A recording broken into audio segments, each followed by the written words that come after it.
Assalamualaikum warahmatullahi wabarakatuh. Bismillahirrahmanirrahim. Allahumma sholli ala Muhammad wa ala ali Muhammad. Terima kasih kepada teman-temanku semuanya yang masih bersedia mampir dan hadir untuk belajar bersama di Ubay Channel. Oke teman-teman, kali ini Ubay Channel akan menampilkan tentang kerajaan-kerajaan Islam di Indonesia. Dan untuk mengawali perjumpaan kali ini, alangkah baiknya marilah kita berdoa terlebih dahulu. Bismillahirrahmanirrahim. Rabbi zidni ilma, agar Allah senantiasa memberikan keberkahan dan kemudahan ilmu yang akan kita dapatkan. Dan untuk mengingatkan juga, jangan lupa klik tombol subscribe di bawah agar Ubay Channel semakin berkembang. Ya teman-teman, ini ada judul kerajaan-kerajaan Islam di Indonesia.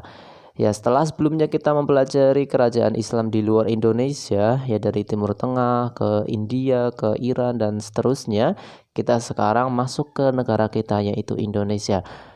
Ya, teman-teman, kerajaan Islam di Indonesia secara garis besar itu ada di 5 pulau ya.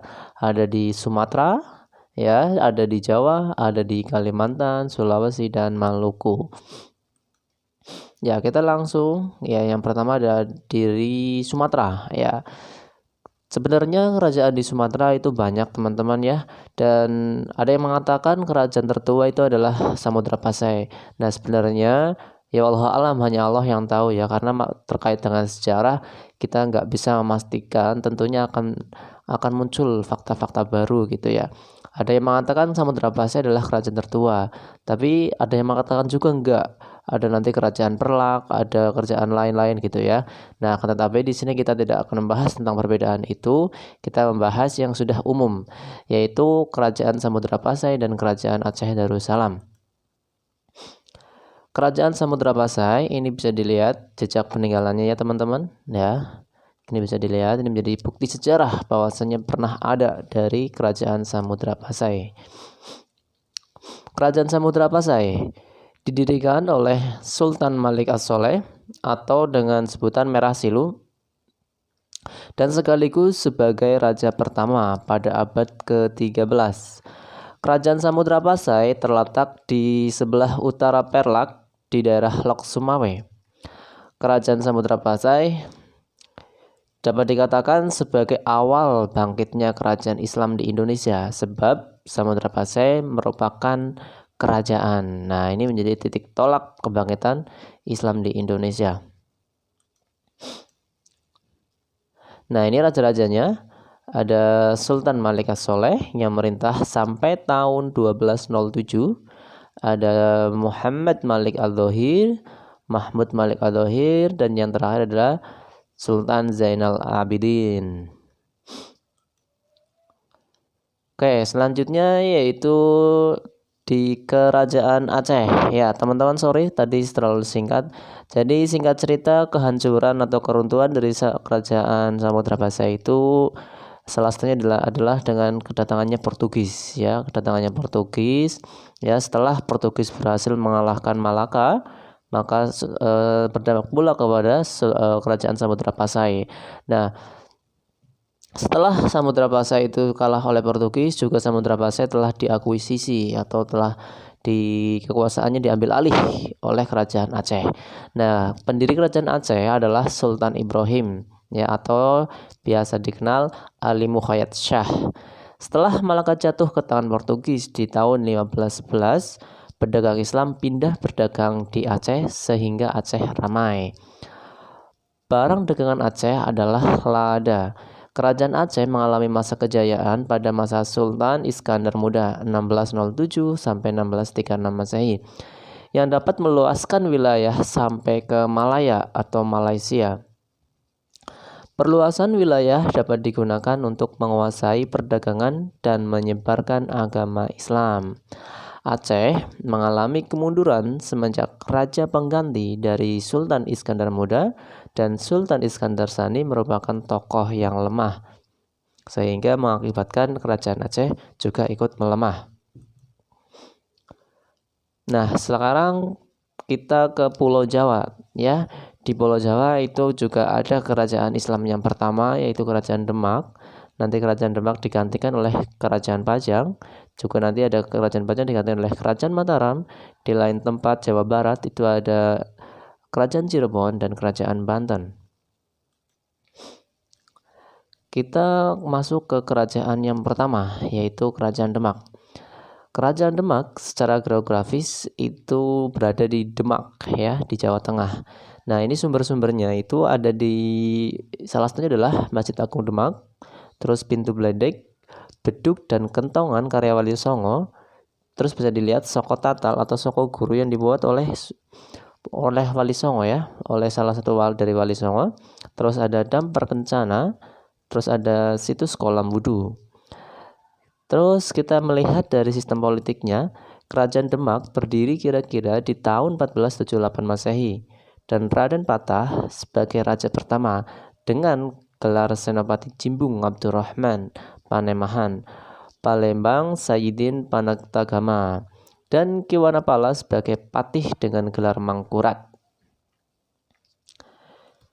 Selanjutnya ya, raja-raja yang memerintah di Kerajaan Demak yaitu yang pertama tadi adalah Raden Patah dari tahun 1500 sampai 1518. Selanjutnya digantikan oleh Pati Yunus, Sultan Trenggono, Sultan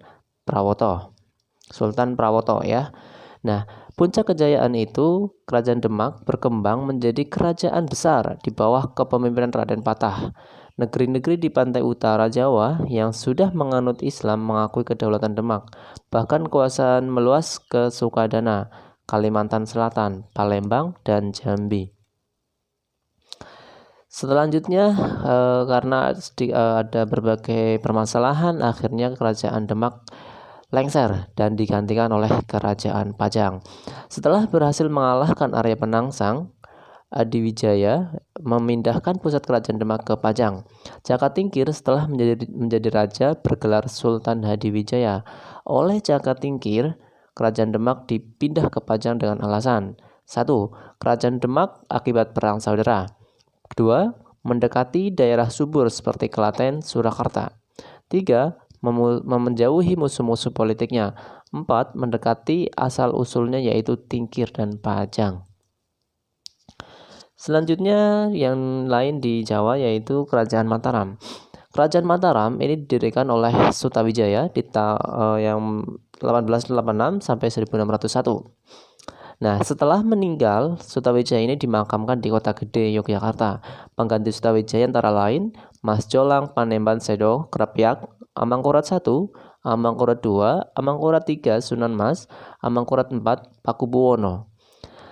Nah, menurut perjanjian Giyanti tahun 1755, Mataram pecah menjadi dua, yaitu Mataram Timur, Kasunan Surakarta di bawah pimpinan Pakubuwono III, yang satunya Mataram Barat atau Kesultanan Yogyakarta di bawah Mangkubumi yang bergelar Hamengkubuwono I. Akan tetapi selanjutnya oleh Belanda, kerajaan dipecah-pecah lagi seperti Kasunan Surakarta menjadi Kasunanan dan Mangkunegaraan. Ini ada di isi perjanjian Salatiga 1757. Selanjutnya Kesultanan Yogyakarta menjadi Kesultanan dan Paku Alaman, dipecah-pecah oleh Belanda. Selanjutnya kita pindah ke Jawa Barat, yaitu ada Kerajaan Cirebon. Kerajaan Cirebon ini pendirinya adalah Sunan Gunung Jati, yang nantinya setelah Sunan Gunung Jati digantikan oleh Raja Fatahillah. Nah, sebelumnya sejarahnya itu ada namanya Pangeran Cakrabuana atau yang familiar adalah Walang Sungsang.